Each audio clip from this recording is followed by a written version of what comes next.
24 hours ago, as we were watching a shocked Donald Trump rail against his historic guilty verdict, he spoke about the real verdict coming on the 5th of November, the day America goes to the polls. Today, in a rambling 40-minute address from Trump Towers, the former president returns to similar themes. He again called the hush money trial rigged, a politically motivated witch hunt, and branded the judge a tyrant. Words which President Biden, in a rare intervention, called reckless, dangerous and irresponsible.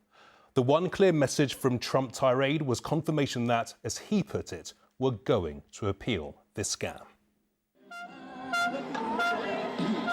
A small crowd had gathered outside Trump Tower, some celebrating Trump's guilty verdict. We will make America safer. A handful of others showing solidarity with the former president. And into the lobby of his skyscraper, Donald Trump emerged to express contempt for the trial and to promise he would fight on, saying he was saving the Constitution and the country. If they can do this to me, they can do this to anyone. These are bad people. These are, in many cases, I believe, sick people.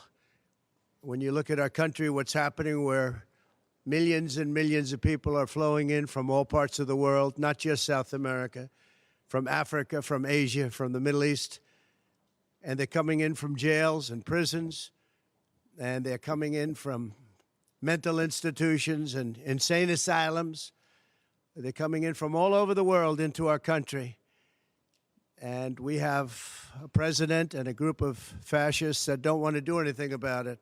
I don't mind being out there because I'm doing something for this country and I'm doing something for our Constitution. It's very important, far beyond me. Astonishing though it may seem, last night Trump was already projecting himself not as a convicted felon, but as a martyr and even a victor. Standing on Fifth Avenue, waving and punching the air. New Yorkers barely able to believe their eyes. Hello, folks. At the White House, the president reacted to Trump's defiance, breaking his long silence on the case. It's reckless, it's dangerous, it's irresponsible for anyone to say this was rigged just because they don't like the verdict. Our justice system has endured for nearly 250 years, and it literally is the cornerstone of America. As the verdict was announced last night, some people outside the courthouse embraced in relief. Trump is guilty! 34 counts! While others were expressing fear that America's long political drama is far from over. So this is not the end of Donald Trump in your view? Oh, no. Oh, no. Absolutely not. But it's sure good if it were the beginning of the end. That would make me very happy. For Trump's many critics here, this is a moment of joy, of belated justice, and of accountability. As the signs say, no one is above the law, and lies have consequences. That is the view of much of liberal America. But in this divided nation, Trump supporters expressed outrage and fear. If it can happen to him, it can happen to us. That's why. So you think this deep state is coming for you next? Of course. What's your message to liberal America that is celebrating right now? Go to hell. This is an innocent man. You convicted an innocent man. You railroaded him. This is a judicial lynching. A judicial lynching. Shame on you. Shame on all of you. We're the ones with the guns, not the liberals. Just remember that. But to Trump, this is also a new opportunity. Immediately, he cast himself as a political prisoner in a fundraising appeal. And prominent Republicans are expressing outrage with the verdict. This is a justice system that hunts Republicans while protecting Democrats. This was certainly a hoax, a sham. This was devastating for the average American. November 5th, remember, November 5th is the most important day in the history of our country. Trump is now utterly dependent on a second verdict, that of the American people on Election Day. Robert Moore, News at 10, New York. Well, nowhere will the shockwaves from the sensational verdict branding Donald Trump a criminal be scrutinised more closely than in the so-called battleground states. These are the places where the presidency can be won and lost on the narrowest of margins when America goes to the polls. One such place is Doylestown, a Rust Belt city in the heart of Pennsylvania. Emma went there to find out how people, including undecided voters, are reacting to the jury's decision. America is reckoning once again. Reckoning how the verdicts of 12 people affect the verdict of a nation. And over breakfast bagels in swing states like Pennsylvania, where undecided voters will be critical, Donald Trump's conviction is the subject of the day. I voted for Trump in 2016. I did not vote for him in 2020. And I'm one of the vast majority of people who are still undecided about what to do in November, because the choices aren't good. So what does this mean for your vote? They had to go through a lot of legal gymnastics to bring this case. For me, this wasn't a game changer. Around 24 million people, 10% of voters, are undecided. Here in Doylestown, even for those who've reached a decision, there's turmoil. How do you think yesterday will affect the way people are going to look at People already made up their minds. And if I had my choice, I wouldn't vote for either one of them. If that's the two best we have in the country, that's pitiful. Seeing the guilty verdict is something that, you don't want to see as someone who is a potential president. In homes across the country, what the verdict means for votes is pitting morals against politics. Good job. Samantha Zelensky is a teacher, her husband a police officer.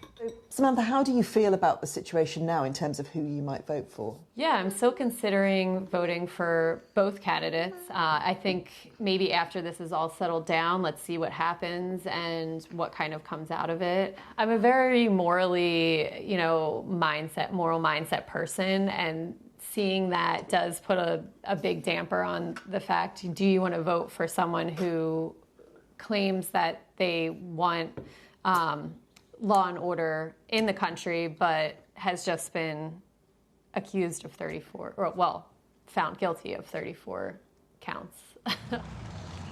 The election is 7 months away. The decisions made in those months have huge consequence for this country and the world.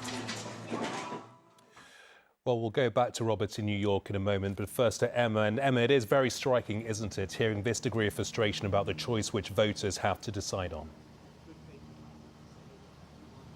Yes, what was really apparent today is the level of frustration about the two candidates. And it's something that I think has increased significantly since 2020, the last time that this was really a subject of debate.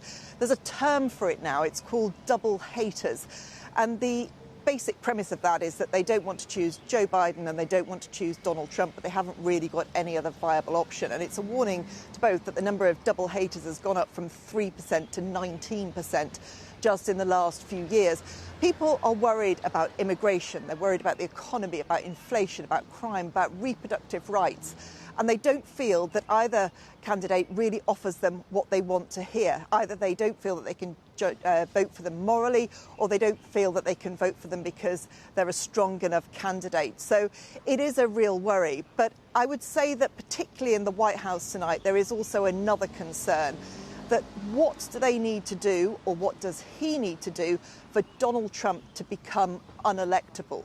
Because certainly the people we've spoken to over the last 24 hours don't seem to feel that the convictions of yesterday have really shifted that dial too much against him. And that must be a massive issue of frustration for those who are trying to fight against Donald Trump. Emma in Doylestown, Pennsylvania, thank you. Well, let's go back to Robert now. And Robert, is it possible that he can frame this as a victory of some kind? Well, it's incredible. It's sort of wildly counterintuitive, isn't it? But the answer is yes. I mean, Donald Trump has already raised in the last 24 hours since the conviction here, he's raised something like $40 million, an incredible haul for his presidential campaign. And today, you know, that extraordinary and bizarre monologue was in the lobby of Trump Tower, symbolic because it's where he launched his 2016 presidential campaign. And then he's going to be sentenced on July the 11th. 4 days later, he's taking to the stage of the Republican National Convention and can project himself not just as the nominee, but as a political martyr. So I think the answer is yes. Out of this sort of crushing legal defeat, he does see a political opportunity. And I think another point is that Donald Trump, almost like no one else, is a sort of voracious student of the sort of news cycle here. And he knows that even though we're all talking about this now, next week it's Hunter Biden, the president's son, who is on trial on gun charges. And then that puts the White House on the defensive. So I think in all of this, you know, there is some method in the madness when it comes to what Donald Trump's strategy is as he heads into the sentencing, the convention, and then the election. Roberts in New York, thank you.